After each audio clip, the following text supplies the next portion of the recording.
அனைவருக்கும் வணக்கம். சென்னை மாமல்லபுரத்தில் தமிழக வெற்றி கழகத்தினுடைய செயல் வீரர்கள் ஆலோசனை கூட்டம் சிறப்பான முறையில் நடந்து முடிஞ்சிருக்கு. எப்பவுமே தாவேக்கா ஒரு கூட்டம் நடத்துறாங்க அப்படின்னா அதில் பல கண்டென்ட்டுகள் நமக்கு கிடைக்கும். அதில் பேசுறதுக்கு பல விஷயங்கள் அவர்கள் பேசலனாலும் பேசுனதை வச்சு நமக்கு பேச நிறைய விஷயங்கள் இருக்கும் இல்லையா? அந்த மாதிரி இந்த கூட்டத்தில் பார்த்தீங்கன்னா வரிசையாக நம்ம ஒவ்வொருத்தங்க பேசுனதுல இருந்தும் சில சுவாரஸ்யமான விஷயங்களை தொகுத்து பார்க்க போகிறோம். முதல்ல புதிய இணைப்பாக தாவேக்காவில் சேர்ந்த செங்கோட்டையன் அவர்கள் கோபிச்செட்டிப்பாளையத்தினுடைய முடிசூடா மன்னனாக இருந்து தாவேக்கால அவர் என்ன பாடுபடுறாரு அப்படிங்கிறது நீங்க பாருங்க. மேடை ஏறி நமக்கு விசில் சின்னம் கொடுத்துருக்காங்க.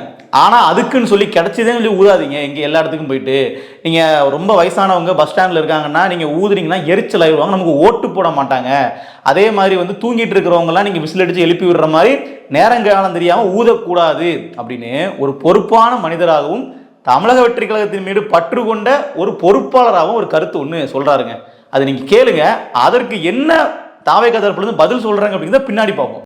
நமக்கு கிடைத்திருக்கிற விசில் சின்னம். நாம் எச்சரிக்கையாக இருக்க வேண்டும். தூங்கிக் கொண்ட இடத்திலே காதிலே சென்று விசிலை அடித்து விடாதீர்கள், மோட்டு போய்விடும். பஸ் ஸ்டாண்டிலே வயதிலே இருக்கின்ற தடுமாறி கொண்டிருக்கிற பெரியவர் இருக்கின்றத்திலே திடீர் என்று விசில் அடித்தால் அவர் தடுமாறி போய்விடுவார். ஆகவே நம்முடைய விசிலை பொறுத்தவரை எச்சரிக்கையாக இருக்க வேண்டும். ஒரு பெரியவர் தன்னோட அனுபவத்திலிருந்து இப்படிலாம் பண்ணாதீங்கப்பா அப்படின்னு சொன்னா தாவேக்காவுடைய பொறுப்பாளர்கள் என்ன பண்ணணும்? ஆமாங்கய்யா, சரிங்கய்யா, நீங்க சொல்றதா நாங்க ஏத்துக்கிறோம், நம்ம பசங்க கொஞ்சம் அப்படி இப்படி பண்றாங்க, இதுக்கப்புறம் மாத்திப்பாங்க அப்படின்னு பேசணும்ல. அதுக்கு என்ன சொன்னார் தெரியுமா? தமிழக வெற்றி கழகத்தினுடைய ஒரு பொறுப்பாளருக்கு பதிலடி கொடுக்கிற வகையில, ஐயா உங்களுக்கு இதை பத்தி ஒண்ணும் தெரியாது, நாங்க ஊதக்கூடிய விசில் அப்படிங்கிறது திருட்டுத்தனம் பண்ணக்கூடியவங்கள்ட்ட இருந்து மக்களை காப்பாற்றக்கூடிய விசில் அப்படின்னு நாங்க நைட்டு ஃபுல்லா கூர்க்கா மாதிரி ஊதிக்கிட்டு தான் இருப்போம் அப்படின்னு ஒருத்தர் பேசுறாருங்க. இங்கே அண்ணன் அவர்கள் சொன்னார்கள், நமக்கு கிடைத்திருக்கின்ற இந்த விசில் நாம் பயன்படுத்தும் பொழுது ரொம்ப பத்திரமாக இருக்க வேண்டும், அது மற்றவர்களை சங்கடப்படுத்தி விடக்கூடாது, அது வாக்குகளை பாதிக்கும் என்று சொன்னார்கள். அண்ணன் அவர்களுக்கும் இந்த நேரத்திலே நான் ஒன்று சொல்லிக்கொள்ள ஆசைப்படுகிறேன். இந்த விசில் தமிழகத்தில் திருடர்களிடமிருந்து மக்களை காப்பதற்காக ஒழிக்கக்கூடிய விசில். ஒரு நல்லது, ஒரு சீனியர், உன்னோட வயசுல அனுபவசாலி, நான் சொல்றேன், எல்லா இடமும் போய் பார்த்துட்டு வந்திருக்க, அடி மிதி குத்து எல்லாம் பார்த்துட்டு வந்திருக்க, அனுபவத்தில் சொன்னால் நல்லா ஆடுறான்னா நீ என்னையே என்ன சொல்கிற? மூடுன்ற. நான் மூடிக்கிறேன்ப்பா, நான் மூடிக்கிறேன். இப்படி கூட்டத்தோட ஆரம்பத்திலே பார்த்தீங்கன்னா சிறப்பான பல சம்பவங்கள்லாம் நடந்துச்சு. இதுக்கு அடுத்தபடியாக நிர்மல்குமார் அவர்கள் வர்றாரு, தமிழக வெற்றி கழகத்தினுடைய துணை பொதுச் செயலாளர்.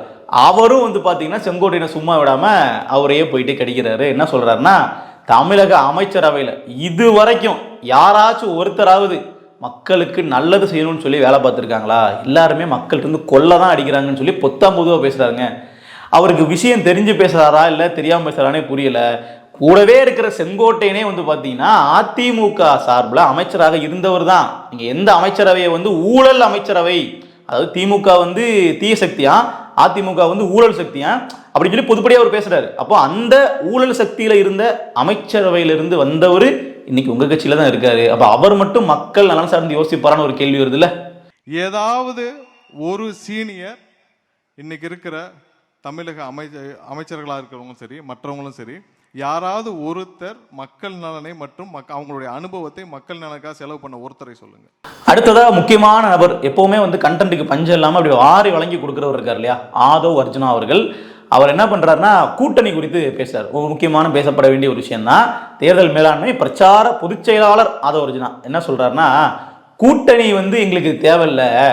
திமுக 13 கட்சி கூட நிக்கிறாங்க, அதிமுக 8 கட்சி கூட நிக்கிறாங்க, நாம் தமிழர் தனியா நிக்கிறாங்க, ஆனா நாங்க மக்களோடு கூட்டணி வச்சிருக்கிறோம் அப்படின்னு பேசுறாரு. இதுல ஒருபடி மேல போய் 2016 எப்படி ஜெயலலிதா அவர்கள் கூட்டணியே இல்லாம மக்கள் தான் எனக்கு கூட்டணியில் ஜெயிச்சாங்களோ அதே மாதிரி நாங்களும் ஜெயிப்போம்னு சொல்லி பேசுறாருங்க.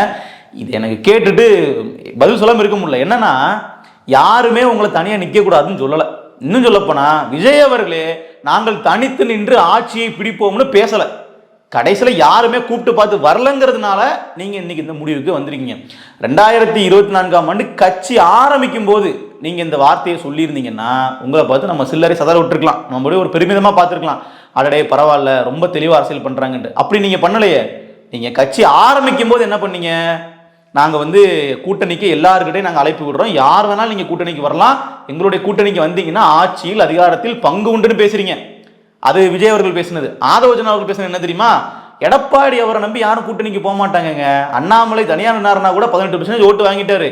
அதிமுகவை நம்பி எடப்பாடி கூட வந்தாங்கன்னா அந்த ஓட்டும் கிடைக்காது, யார் அவர் பக்கம் போக மாட்டாங்க, நம்ம பக்கம் தான் வருவாங்கன்னு எகத்தாலும் வேற பேசுனீங்க. அந்த வீடியோ கூட நம்மகிட்ட இருக்கு, நீங்க அதை பாருங்க. அண்ணாமலையாச்சும் ஒரு 10 பேர் வச்சுக்கிட்டு எலெக்ஷன் நின்று 20% 18% ஓட் பண்ணுவாங்க. இவன் எடப்பாடி நம்பி அவங்க கூட்டணி வர மாதிரி தெரியல. அன்னைக்கு அப்படி பேசிட்டு இன்னைக்கு மேடை கிடைச்சவனே வந்து பாத்தீங்கன்னா நாங்க மக்களோட கூட்டணி, நாங்க தனித்து தான் நின்று ஜெயிக்க போறோம்னு பேசுறதெல்லாம் இருக்கு இல்லையா, இதெல்லாம் அப்பட்டமான சந்தர்ப்பவாதம் இல்லையா ஆதவர்ஜுனா அவர்களே? ரொம்ப ஒரு முக்கியமான ஆளுங்க. நாமெல்லாம் கலாய்க்கவே வேண்டாம், நாங்க எங்களை நாங்களே கலாய்ச்சுப்போம் அப்படிங்கிற அளவுல புதுசா போய் சேர்ந்த நாஞ்சில் சம்பத் அவர்கள் வந்து பேசியிருக்காரு. அதாவது என்னன்னா, விஜய் மேல வைக்கக்கூடிய ஒரு மிகப்பெரிய குற்றச்சாட்டு அப்படிங்கிறதே திருப்பரங்குன்றம் பிரச்சனையில பேசல, கவின் ஆணவ படுகொலையில பேசல, தமிழ்நாட்டினுடைய முக்கியமான பிரச்சனைகள் பல விஷயங்கள்ல பேசல, பாஜக பத்தி வாயே திறக்கல, இப்படிங்கிறதெல்லாம் தான்.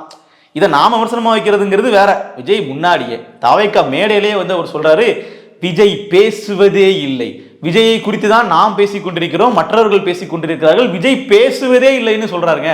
இப்படி ஒரு வரலாறு எனக்கு தெரிந்து உலக வரலாற்றில் எங்கேயும் இல்லை. அவர் பேசுவதே இல்லை, ஆனால் அவரை பற்றித்தான் எல்லோரும் பேசுகிறார்கள்.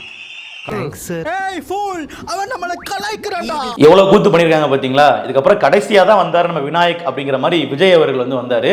வந்து எப்பவும் ஒரு விஷயத்த வந்து ஓப்பனா பண்ணி அவர் பேச மாட்டார், அப்படி பூசி மொழிகி போயிருவாரு. இன்னைக்கு கொஞ்சம் ஒரு லெவல் வந்து டீப்பா இறங்கி பேசியிருந்தார். நான் வந்தால் என்ன செய்வேன் அப்படிங்கிறத கொஞ்சமா வந்து பார்த்தீங்கன்னா ஒரு சாம்பிள் வந்து கொடுத்துருந்தாப்புல. அதுல ஒன்றுதான் ஊழல் இல்லாத ஆட்சி செய்வேன் அப்படின்னு ஒரு வார்த்தை. கேட்கறதுக்கு நல்லா தான் இருக்கும், ஆனா அவர் எப்படி நான் வந்து ஊழலை ஒழிப்பேன்னு சொல்லி பேசினார் தெரியுமா? என்னை மாதிரி ஒரு நல்லவன் அந்த ஆட்சி கட்டிலில் வந்து அமர்ந்தால் நாங்க வந்து ஊழல் இல்லாம ஆட்சி செய்வோம் அப்படின்னு பேசுறாரு. ஒரு பைசா தொட மாட்டான், எனக்கு அது அவசியமே இல்லை. புரிஞ்சுங்களா உங்களுக்கு? எனக்கு அதை தொட வேண்டிய அவசியமே இல்லை. இப்படி எதுக்குமே ஆசைப்படாத ஒருத்தன் அரசியலுக்கு வர்றான் அப்படின்னா, அவன் கண்ணு முன்னாடி ஏதாவது ஒரு தப்பு நடக்குது அப்படின்னா, அவன் கண்ணு முன்னாடி ஏதாவது இந்த மாதிரி ஒரு ஊழல் நடக்குது அப்படின்னா, அதை பார்த்துக்கிட்டு அவன் சும்மா இருப்பான்னு நினைக்கிறீங்க? சரிங்க, நீங்க எப்படி ஊழலை ஒழிப்பீங்க அப்படின்னு கேட்டோம்னா, என்ன பார்த்தா ஊழல் செஞ்சு பணம் சம்பாதிக்கிற தேவை இருக்கிற மாதிரி தெரியுதா? என்கிட்ட ஏற்கனவே பணம் நிறைய இருக்கு, எனக்கு பணம் தேவையில்லை, அதனால நான் வந்து ஊழல் செய்ய மாட்டேன், நம்புங்க அப்படிங்கிறாரு. இது ஒரு பாயிண்ட், இதுக்கு நான் பதில் சொல்றேன். இன்னொரு விஷயம், எப்படி ஊழல் ஒழிப்பீங்கன்னு கேட்டதுக்கு இன்னொரு சொல்றாரு. அதாவது என் கண்ணு முன்னாடி ஊழல் நடக்குது அப்படின்னா நான் அதை தட்டி கேட்காம வேடிக்கை பார்த்துக்கிட்டு இருப்பேனா அப்படின்னு சினிமாத்தனமா டைலாக் பேசுறாரு. விஜய் என்ன நினைச்சிட்டு இருக்காரு அப்படின்னா, விஜய் வந்து சிஎம் ஆயிடுவாரு. சிஎம் ஆன உடனே கவர்மெண்ட் ஆஃபீஸ்ல அப்படி திருட்டுத்தனமா லஞ்சம் நடக்கும்போது சிசிடிவி கேமராவில் பார்த்து டக்குன்னு ஆளுங்கள்லாம் உள்ள இறக்கி அப்படி இந்த கோல்கேட் விளம்பரத்தில் வந்து உடச்சிக்கிட்டு வந்து பார்ப்பாங்கல்ல, அந்த மாதிரி போய் ஸ்பாட்ல போய் நின்று அரெஸ்ட் பண்ணுங்க ஆஃபீஸர் அப்படின்னு சொல்லுவேன்னு நினைச்சிட்டு இருக்காரு. அப்படின்னு தான் நம்ம பண்ணுவோம்னு நினைச்சிட்டு இருக்காரு அவரே. இது எவ்வளோ பெரிய வந்து ஒரு லேமான ஒரு டைலாக் நீங்க பாருங்களேன். ஊழலை ஒழிக்கிறது அப்படிங்கிறது நீங்க கண்ணெதிர பார்க்கறத போய் அப்படி கேட்ச் பண்ணி ஒழிக்கிறது இல்லை. பாலிசி மூலமா நீங்க ஒரு சீட்ல உட்கார்றீங்க பாருங்க சிஎம், அங்க இருந்து ஒழிக்கணும். அது வந்து நிர்வாக சீரமைப்பு மூலமா நீங்க சரி பண்ணணும், மேல இருந்து கீழே வரைக்கும் அது போகணும். அதாவது தன்னுடைய கண்ணெதிரே வந்து ஊழல் நடப்பதை நான் பார்த்து கொண்டிருக்க மாட்டேன்னு பேசுறாரு இல்லையா? நம்ம என்ன கேட்கிறோம், விஜய் அவர்களினுடைய ஜனநாயகன் படத்துக்கு கூட முக்கியமான பிரபல தியேட்டர்கள்ல டிக்கெட்டினுடைய விலை 2000 3000 பிளாக்ல விற்கிறாங்களே, கேட்டோம்னா எனக்கு சம்பந்தப்பட்ட துறை தான், ஆனா அது என்னோட பணம் இல்லை, நான் அந்த பணத்துல லாபம் சம்பாதிக்கல, தியேட்டர் ஓனர்கள் சம்பாதிக்கிறாங்க, ப்ரொடியூசர் சம்பாதிக்கிறாங்க, அதுக்கு நான் பொறுப்பு இல்லைன்னு நழுவி போறீங்க பார்த்தீங்களா? இதுக்கு பேர் தான் பொறுப்பை கைகழுவி விடுறது. நீங்க வந்து ஒரு ஊழலுக்கு எதிரான நபர் அப்படின்னு நீங்க உங்களை நிலைநிறுத்திக்கிட்டீங்க அப்படின்னா நீங்க இந்த இடத்துலயே போய் கேட்டிருக்கணும்ல, அது நடக்கக்கூடாது. நான் சம்பந்தப்பட்ட படத்துல, நான் நடிக்கிற படத்துல அப்படி நடக்க நான் விடமாட்டேன்னு சொல்லி நீங்க என்ன ரிபல் பண்ணிருக்கீங்க, நீங்க என்ன வந்து அதில் புரட்சி பண்ணிருக்கீங்க? ஒண்ணுமே இல்லை. அப்ப நாளைக்கு நீங்க ஒரு இடத்துல போய் உட்கார்ந்தாலும் அந்த ஊழல் தொடரத்தான் போகுதுன்றதுக்கு இன்னொரு எக்ஸாம்பிள் சொல்லட்டுமா? உங்களுடைய கட்சியில புஷி ஆனந்த் அவர்கள் பணம் வாங்கிட்டு பொறுப்பு போடுறாருன்னு சொல்லி நான் குற்றச்சாட்டு வைக்கல. தாவேக்காவில் இருந்தவங்க இந்த மாதிரி பணம் கேட்குறாங்க, கொடுக்க முடியலன்னு சொல்லி வெளியே வந்தவங்க ஒருத்தர் 2 பேர் இல்லை, குறைஞ்சபட்சம் 10 பேருக்கு மேல பெரிய பெரிய பொறுப்பாளர்களே வந்து பேட்டி கொடுத்துட்டு வெளியே வந்திருக்காங்க. அப்ப தாவேக்கால பொதுச் செயலாளர் மட்டும்தான் பணம் வாங்குறாருன்னு சொல்ல வரல. அந்த ஒரு சிஸ்டம் உங்க கட்சியில இருக்கா இல்லையா? பணம் இருக்கிறவங்களுக்கு பொறுப்பு கொடுக்கக்கூடிய சிஸ்டம் இருக்கா இல்லையா? அப்ப இதையவே சரி பண்ணலாம் அப்படிங்கும்போது, சரி பண்ணதுக்கு டைம் இருக்கு, நீங்க பண்ண முடிஞ்சா பண்ணலாம், அதை பண்ணுங்க தான் நம்மளும் சொல்றோம்.